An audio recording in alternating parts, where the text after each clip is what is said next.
ناظرین، انسانوں کا کلام تو سنتے ہی ہیں، حیوانوں کی بولیوں کو سماعت کرتے ہی ہیں، درند اور چرند کی آوازوں کو بھی سنتے ہی ہیں۔ ہے کوئی کائنات کے اندر ایسا جو کھجور کے خشک تنے کا کلام سماعت فرمائے؟ صحیح بخاری شریف کے اندر حدیث مبارکہ موجود ہے، میرے آقا کریم صلی اللہ علیہ وسلم کی صحابیہ انصاریہ خاتون رضی اللہ تعالی عنہا نے اپنے غلام میمون سے منبر شریف تیار کروایا اور نبی پاک صاحب الاولاد صلی اللہ علیہ وسلم کی خدمت اقدس میں پیش کیا۔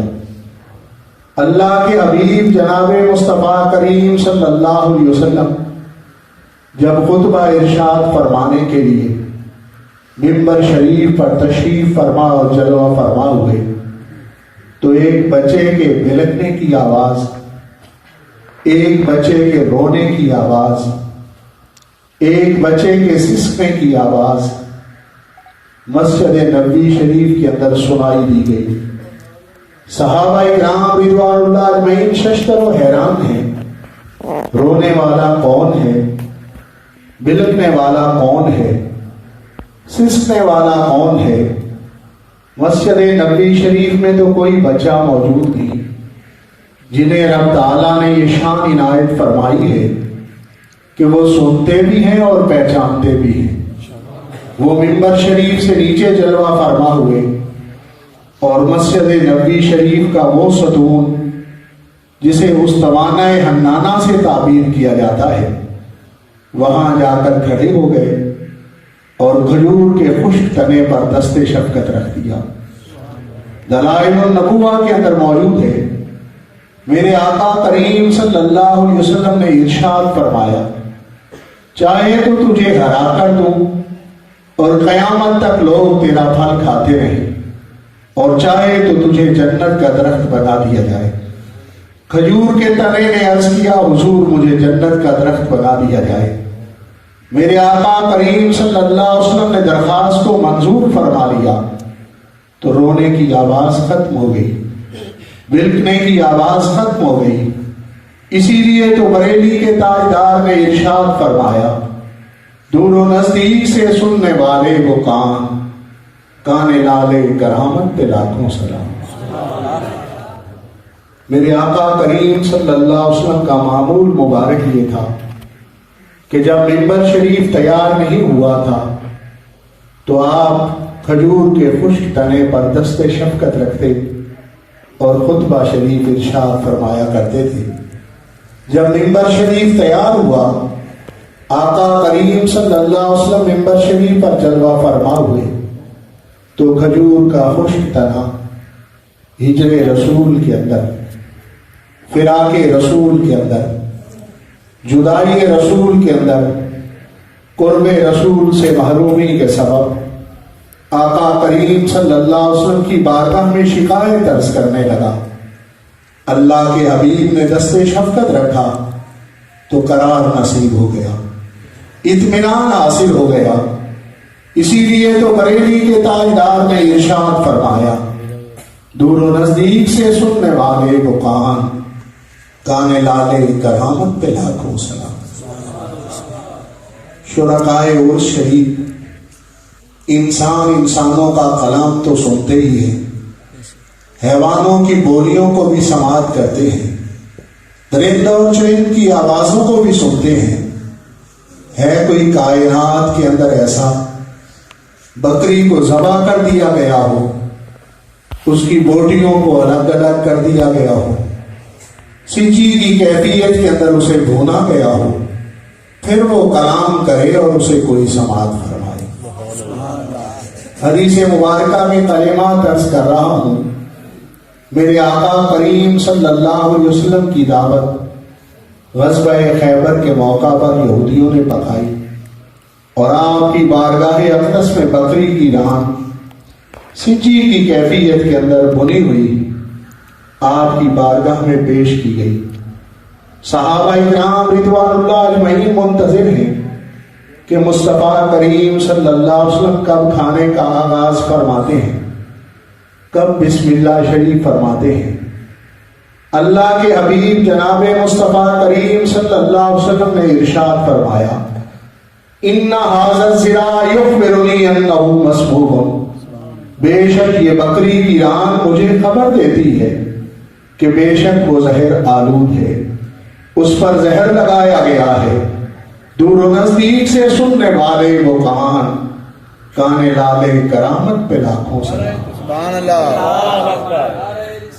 یا رسول اللہ، حق چاہیے، یا اللہ، زندہ باد۔ الیاذ باللہ، یہودیوں نے اپنے ناپاک ارادوں کی تکمیل کے لیے دھوکہ دے کر میرے آقا کریم صلی اللہ علیہ وسلم کی دعوت پکائی اور بکری کی ران پر زہر لگا کر آپ کی خدمت اقدس میں پیش کی گئی۔ اللہ رب العزت کو کچھ اور منظور تھا، وہ بکری کی ران بول اٹھی، اور قربان جائے اس قوت سماعت پر جنہوں نے بکری کی ران کے کلام کو سماعت کیا اور ارشاد فرمایا ان ھذا الذراع یخبرنی انہ مسموم، بے شک وہ بکری کی ران مجھے خبر دیتی ہے کہ بے شک وہ زہر آلود ہے۔ دور و نزدیک سے سننے والے وہ کان لالے کرامت پہ لاکھوں سلام۔ حضرت سیدنا نعمان بن بشیر رضی اللہ تعالیٰ عنہ کو میرے آقا کریم صلی اللہ علیہ وسلم نے ارشاد فرمایا کہ اے نعمان، میں نے تیرے تلاوت کرنے کی آواز کو جنت کے اندر سماعت فرمایا۔ حاضرین، ایک عضو کی بات نہیں، ایک جزو کا تذکرہ نہیں، میرے آقا کریم صلی اللہ علیہ وسلم کے ہر عضو مبارک کو رب تعالیٰ نے زمانے کو عاجز کرنے والا بنایا، ہر جزو مبارک کو رب تعالیٰ نے معجزہ بنا کر بھیجا۔ قوت شامہ آپ کے پاس بھی موجود ہے اور میرے پاس بھی موجود ہے، سونگنے کی طاقت آپ کے پاس بھی موجود ہے اور میرے پاس بھی موجود ہے۔ زیادہ سے زیادہ ایک کمرے کے ماحول کو ہم محسوس کر سکتے ہیں کہ یہ خوشبودار ہے یا بدبودار ہے۔ ہاں، برسات ہوئی ہو، گندگی کے ڈھیر پر بارش پڑی ہو تو اس کی غلاظت اور اس کے تعفن کو آدھے کلومیٹر تک بھی محسوس کیا جا سکتا ہے۔ کسی باغیچے پر، کسی گلستان پر بارش برسی ہو تو اس کے پھولوں کی مہک 1 کلومیٹر تک بھی محسوس کی جا سکتی ہے۔ اس سے زیادہ انسانی بساط نہیں، اس سے زیادہ انسانی استعداد نہیں۔ اب دیکھیے، صحیح مسلم شریف کے اندر حدیث مبارکہ موجود ہے، سید الملائکہ جناب جبریل امین آسمانوں سے زمین کی طرف وحی شریف لانے کے لیے سفر کا آغاز فرماتے ہیں، اور مدینہ منورہ کے تاجدار مدینہ منورہ میں جلوہ فرما ہو کر ارشاد فرماتے ہیں انی لاجد ریح جبریل، بے شک میں جبریل امین کی خوشبو پا رہا ہوں۔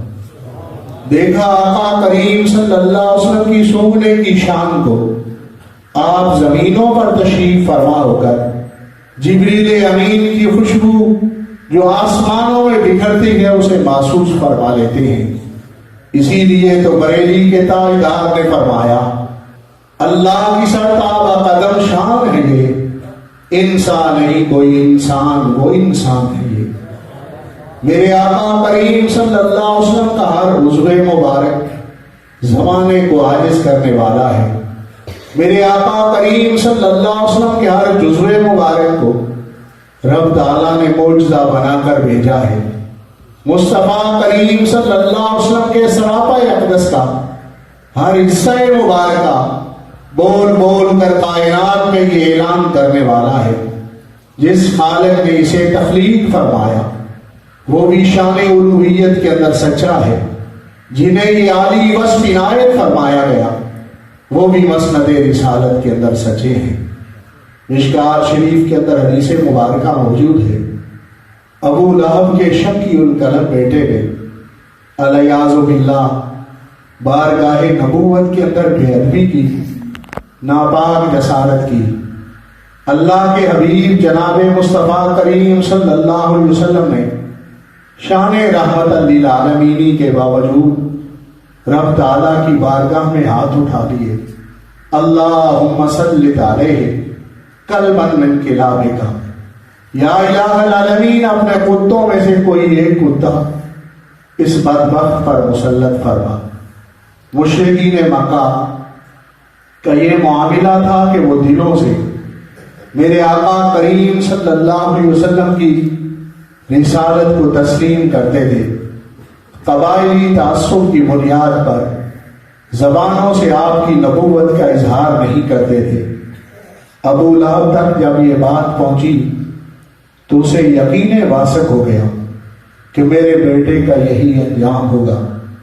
نگہبانی کی تدبیر کی، محافظت کا سامان کیا، چوکی دار رکھے گئے۔ بالآخر میرے آقا کریم صلی اللہ علیہ وسلم کی زبان اقدس سے جو جملہ مبارک صادر ہوا تھا، رب تعالیٰ نے اسے پورا فرمانا تھا۔ باپ اور بیٹا شام کی طرف سفر تجارت کر رہے تھے، رات کو قافلے کا پڑاؤ ہوا، تمام قافلے کے افراد نیچے سو گئے۔ بیٹے کی نگہبانی کا خیال رکھتے ہوئے، اس کی حفاظت کی تدبیر کرتے ہوئے تمام سواریوں کے پلانوں کو جمع کیا گیا اور ان پلانوں کے اوپر بیٹے کو سلایا گیا تاکہ کوئی درندہ وہاں تک رسائی حاصل نہ کر سکے۔ رات کی تاریکی کے اندر اللہ رب العزت کا بھیجا ہوا شیر آیا، نیچے والوں کی بو سونگی، اتنا تعفن اور اتنی غلاظت نہ پائی جو بے ادب رسول کی ہوتی ہے۔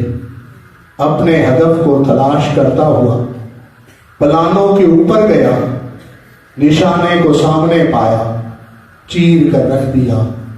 اسی لیے تو بریلی کے تاجدار نے ارشاد فرمایا، وہ زبان جس کو سب کن کی کنجی کہیں، وہ زبان جس کو سب کن کی کنجی کہیں، اس کی نافذ حکومت پہ لاکھوں سے۔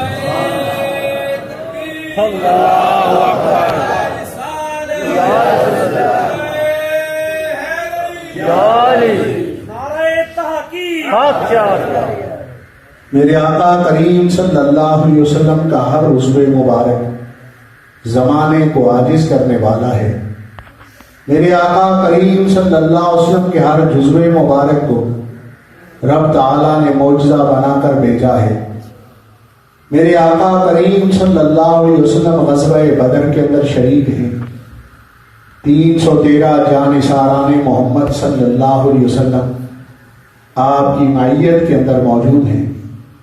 1000 کے قریب مشرکین مکہ سے مقابلہ ہے۔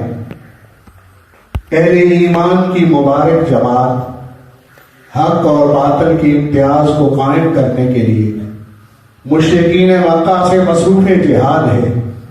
ایسے مرحلہ کے اندر ایک ایسا موقع بھی آیا کہ میرے آقا کریم صلی اللہ علیہ وسلم نے اپنے دستے مبارک کے اندر چند کنکریوں کو پکڑا اور کافروں کی جماعت کی طرف پھینک دیا۔ میرے آقا کریم صلی اللہ علیہ وسلم نے جب ان کنکریوں کو پھینکا تو ارشاد فرمایا، شاہت الوجوہ، چہرے پھر جائیں۔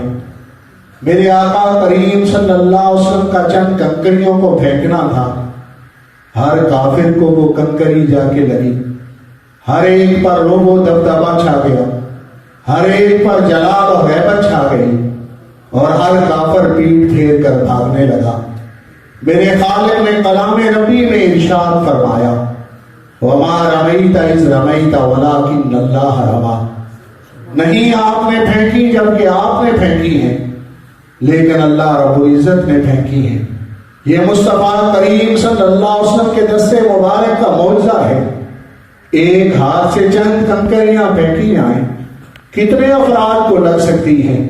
یہ مصطفیٰ کریم صلی اللہ علیہ وسلم کے دستے مبارک کا اعجاز ہے کہ کفار پیٹ پھیر کر بھاگنے لگے۔ اسی لیے تو بریلی کے تاجدار نے ارشاد فرمایا، میں تیرے ہاتھ پہ صدقے کیسی تھی کنکریاں وہ، میں تیرے ہاتھ پہ صدقے کیسی تھی کنکریاں وہ، جس سے سارے کافروں کا دفعتاً منہ پھر گیا۔ جبل ابو قبیس پر میدان مناظرہ سجی ہوئی ہے، مشرکین مکہ بڑی دور سے مناظر تلاش کر کے لائے ہیں۔ جب میرے آقا کریم صلی اللہ علیہ وسلم کی جلوہ گری ہوئی، آپ کی آمد مبارکہ ہوئی، آپ کی تشریف آوری ہوئی، تو حبیب یمنی دور سے دیکھ کر پہچان گئے کہ آنے والے تو برہان الوہیت ہیں، آنے والے تو اللہ کے سچے رسول ہیں۔ دل میں ارادہ کیا زور استدلال نہیں دکھلانا چاہیے، گفتگو کو طولانی نہیں دینی چاہیے، بحث و مباحثہ نہیں کرنا چاہیے، کہیں بے ادبی نہ ہو جائے۔ بارگاہ نبی کے اندر حاضر ہو کر عرض کیا، اگر آپ اللہ کے سچے رسول ہیں تو اس چاند کو حکم ارشاد فرمائیں، وہ آپ کی تعمیل کرے۔ میرے آقا کریم صلی اللہ علیہ وسلم کی بارگاہ میں جب معجزے کا تقاضا کیا گیا تو آپ نے پورے ہاتھ مبارک سے نہیں، اس انگلی شہادت سے یوں چاند کی طرف اشارہ فرمایا۔ چاند دو نیم ہو کر میرے آقا کریم صلی اللہ علیہ وسلم کی خدمت اقدس میں حاضر ہو گیا، اور بریلی کے تاجدار نے ارشاد فرمایا، سورج الٹے پاؤں پلٹے چاند اشارے سے ہو چاک، سورج الٹے پاؤں پلٹے چاند اشارے سے ہو چاک، اندھے بن کر دیکھ لے قدرت رسول اللہ۔ میرے آقا کریم صلی اللہ علیہ وسلم کا ہر عضو مبارک زمانے کو عاجز کرنے والا ہے، آپ کا ہر جزو مبارک اسے مالک نے معجزہ بنا کر اس کائنات کے اندر بھیجا ہے۔ سرکار دو عالم صلی اللہ علیہ وسلم کے کس کس عضو کی بات کروں، کس کس جزو کا تذکرہ کروں۔ غزوہ اسلامی کے اندر حضرت سیدنا ابو قتادہ رضی اللہ تعالیٰ عنہ مشغول تھے، ایک تیر آیا اور آپ کی آنکھ مبارک کے اندر لگا، آپ کی آنکھ کا ڈیلا باہر آ گیا، ڈیلے کو ہاتھ پر رکھا اور امام الانبیاء سید الانبیاء جناب مصطفیٰ کریم صلی اللہ علیہ وسلم کی خدمت اقدس میں حاضر ہو گیا۔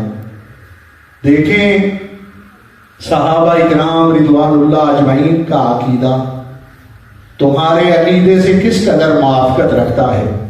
سیدنا ابو قتادہ رضی اللہ عنہ کی سوچ اور فکر تمہاری سوچ سے کس قدر موافقت رکھتی ہے۔ نہ ہاسپٹل کا راستہ معلوم کیا، نہ ڈسپینسری کی راہ دریافت کی، نہ ڈاکٹر کے حوالہ سے پوچھا، ڈیلے کو ہاتھ پر رکھا اور بارگاہ نبی صلی اللہ علیہ وسلم میں حاضر ہو گئے۔ میرے آقا کریم صلی اللہ علیہ وسلم نے یہ نہیں ارشاد فرمایا ہاں آئی اسپیشلسٹ کے پاس چلے جاؤ، کسی ڈاکٹر معالج اور حاذق حکیم کے پاس چلے جاؤ، نہیں، اپنا لعاب دہن شریف لگایا اور ڈیلے کو آگ کے اندر واپس رکھ دیا۔ سیدنا ابو قتادہ رضی اللہ تعالی ارشاد فرماتے ہیں، میری دوسری آنکھ سے بھی زیادہ تیز تر نور اس آنکھ کے اندر موجود تھا، تیز تر روشنی اس آنکھ کے اندر موجود تھی جسے مصطفیٰ کریم صلی اللہ علیہ وسلم کے لعاب شریف کی برکت حاصل تھی۔ اسی لیے تو بریلی کے تاجدار نے ارشاد فرمایا، جس کے پانی سے شاداب جانے جناں، جس کے پانی سے شاداب جانے جناں، اس دہن کی تراوت پہ لاکھوں سے۔ تکلیف کا دور ہو جانا یہ تو الگ معاملہ ہے، کتنے سال گزر گئے غزوہ خیبر کو، اس کے بعد آج تک میری آنکھوں کو کوئی مرض لاحق نہیں ہوا۔ جس کے پانی سے شاداب جانے جناں، اس دہن کی تراوت پہ لاکھوں سے۔ میرے آقا کریم صلی اللہ علیہ وسلم کا لعاب شریف صرف بیماروں کو شفا عطا نہیں کرتا، بلکہ یہ شیریں رس اور مٹھاس رس بھی ہے۔ مدینہ منورہ سے بدر شریف کا فاصلہ 200 کلومیٹر ہے، اور آدھی مسافت پر 100 کلومیٹر کے فاصلے پر روحہ شریف کا کنواں موجود ہے۔ جب میرے آقا کریم صلی اللہ علیہ وسلم غزوہ بدر کے لیے تشریف لے گئے تو دن بھر کی مسافت کے بعد رات کو قافلے کا ٹھہراؤ، جانثاران محمد صلی اللہ علیہ وسلم کا پڑاؤ روحا شریف کے کنویں پر ہوا۔ صحابہ کرام رضوان اللہ اجمعین نے آپ کی بارگاہ اقدس میں عرض کیا، حضور دن بھر کی مشقت بھی ہے، روزے کی کیفیت بھی تھی، مدینہ منورہ سے جو پانی لے کے چلے ہیں وہ پانی ختم ہو چکا ہے، اس کنویں کا پانی میٹھا نہیں۔ جب آپ کی بارگاہ میں عرض کیا گیا تو میرے آقا کریم صلی اللہ علیہ وسلم نے اپنا لعاب شریف کنویں کے اندر ڈالا، رب تعالیٰ نے اس کنویں کے پانی کو میٹھا فرما دیا۔ سبحان اللہ۔ صحابہ کرام رضوان اللہ اجمعین نے پانی پیا بھی، دیگر ضروریات کو بھی پورا کیا۔ اگلے روز بدر تشریف لے گئے۔ غزوہ بدر سے فتح کے بعد بھی چونکہ آدھی مسافت پر روحا شریف کا کنواں عطا تھا، واپسی پر بھی وہیں قیام فرمایا گیا۔ اس طرح روحا شریف کی مقدس وادی نے میرے آقا کریم صلی اللہ علیہ وسلم کے قدمین مبارک کو 2 مرتبہ چومنے کا اعزاز حاصل کیا، اور سرکار دو عالم صلی اللہ علیہ وسلم نے ارشاد فرمایا، روحا وہ وادی ہے جہاں 500 انبیاء علیہ السلام کے قدم مبارک لگے ہیں۔ صحابہ کرام رضوان اللہ اجمعین نے پانی پھر بھی پیا اور ضروریات کو بھی پورا کیا۔ یہ پانی صرف 2 دن کے لیے میٹھا نہیں تھا، 1400 سال گزر چکے ہیں، امت مسلمہ اس پانی سے اپنے بیماروں کو شفا یاب بھی کر رہی ہے، اور لعاب مصطفیٰ صلی اللہ علیہ وسلم کی برکتوں سے بھی مستفید ہو رہی ہے۔ جس سے کھاری کنویں شیرے جاں بنے، جس سے کھاری کنویں شیرے جاں بنے، اس زلال حلاوت پہ لاکھوں سلام۔ الحمدللہ اس کنویں کی زیارت بھی کی، اس کا پانی بھی پیا، آباد کے لیے بھی پانی پاکستان کے اندر بھی لایا تھا۔ اللہ رب العزت نے میرے آقا کریم صلی اللہ علیہ وسلم کے ہر جزو مبارک کو زمانے کو عاجز کرنے والا بنایا ہے۔ یہ حجاز مقدس کا ایک کنواں نہیں جو مصطفیٰ کریم صلی اللہ علیہ وسلم کے لعاب شریف کے سبب سے میٹھا ہوا، بلکہ کئی ایسے کنویں موجود ہیں جنہیں مصطفیٰ کریم صلی اللہ علیہ وسلم کے لعاب شریف کی برکت حاصل ہوئی۔ غزوہ حنین سے فتح کے بعد بھی جہاں حنین کے شہداء کو دفن بھی کیا گیا، مال غنیمت کو تقسیم بھی کیا گیا، وہ جورانہ کا کنواں تھا جو میقات بھی ہے، تو وہاں سرکار دو عالم صلی اللہ علیہ وسلم جب ٹھہرے تو کنویں کا پانی کھاری تھا۔ صحابہ کرام رضوان اللہ اجمعین نے عرض کیا تو میرے آقا کریم صلی اللہ علیہ وسلم نے اپنے لعاب شریف کی برکت عطا فرمائی، تو رب تعالیٰ نے اس کنویں کے پانی کو میٹھا فرما دیا، جس سے کھاری کنویں شیرے جاں بنے، اس زلال حلاوت پہ لاکھوں سلام۔ میرے آقا کریم صلی اللہ علیہ وسلم کے ایک عضو مبارک کا معاملہ نہیں، ایک جزو کی بات نہیں، ہر حصہ کائنات کے اندر یہ اعلان کرتا ہے کہ جس خالق نے اسے تخلیق فرمایا وہ بھی شان الوہیت کے اندر سچا ہے، اور جنہیں یہ وصف عنایت فرمایا گیا وہ بھی مرتبہ رسالت کے اندر سچے ہیں۔ سیدنا انس بن مالک رضی اللہ تعالیٰ عنہ ارشاد فرماتے ہیں کہ آقا کریم صلی اللہ علیہ وسلم نے مجھ پر کرم فرمایا، میری کٹیا کے اندر قدم رنجا فرمایا۔ امام الانبیاء کی آپ کے کاشانہ اندر اقدس کے اندر آمد مبارکہ ہوئی، ماہ استراحت ہیں، آرام فرما رہے ہیں، موسم کی شدت کے سبب، گرمی کی حرارت کے سبب آپ کے جسد مبارک پر پسینہ آ گیا۔ سیدہ ام سلیم رضی اللہ تعالیٰ عنہ معروف صحابیات میں سے ہیں، سیدنا انس بن مالک رضی اللہ تعالیٰ کی والدہ ہیں۔ آپ نے پسینہ شریف کے قطرات کو دیکھا اس خیال سے کہ زمین پر گریں گے تو بے ادبی ہوگی۔ آپ نے قطرات کو جمع کرنا شروع کر دیا۔ میرے آقا کریم صلی اللہ علیہ وسلم بیدار ہوئے، پوچھا ام سلیم کیا کر رہی ہو؟ عرض کی حضور قطرات کو جمع کر رہی ہوں۔ جب اس شیشی کو کھولا گیا تو پورا گھر خوشبو سے لبریز ہو گیا. ان کی مہک نے دل کے غنچے کھلا دیے ہیں. ان کی مہک نے دل کے غنچے کھلا دیے ہیں. جس راہ گزر گئے ہیں کوچے بسا دیے. میرے آقا کریم صلی اللہ علیہ وسلم کے ایک نادان صحابی، محدثین نے آپ کا نام عتبہ بیان کیا ہے، نبی علیہ السلام کی بارگاہ اقدس میں حاضر ہوئے.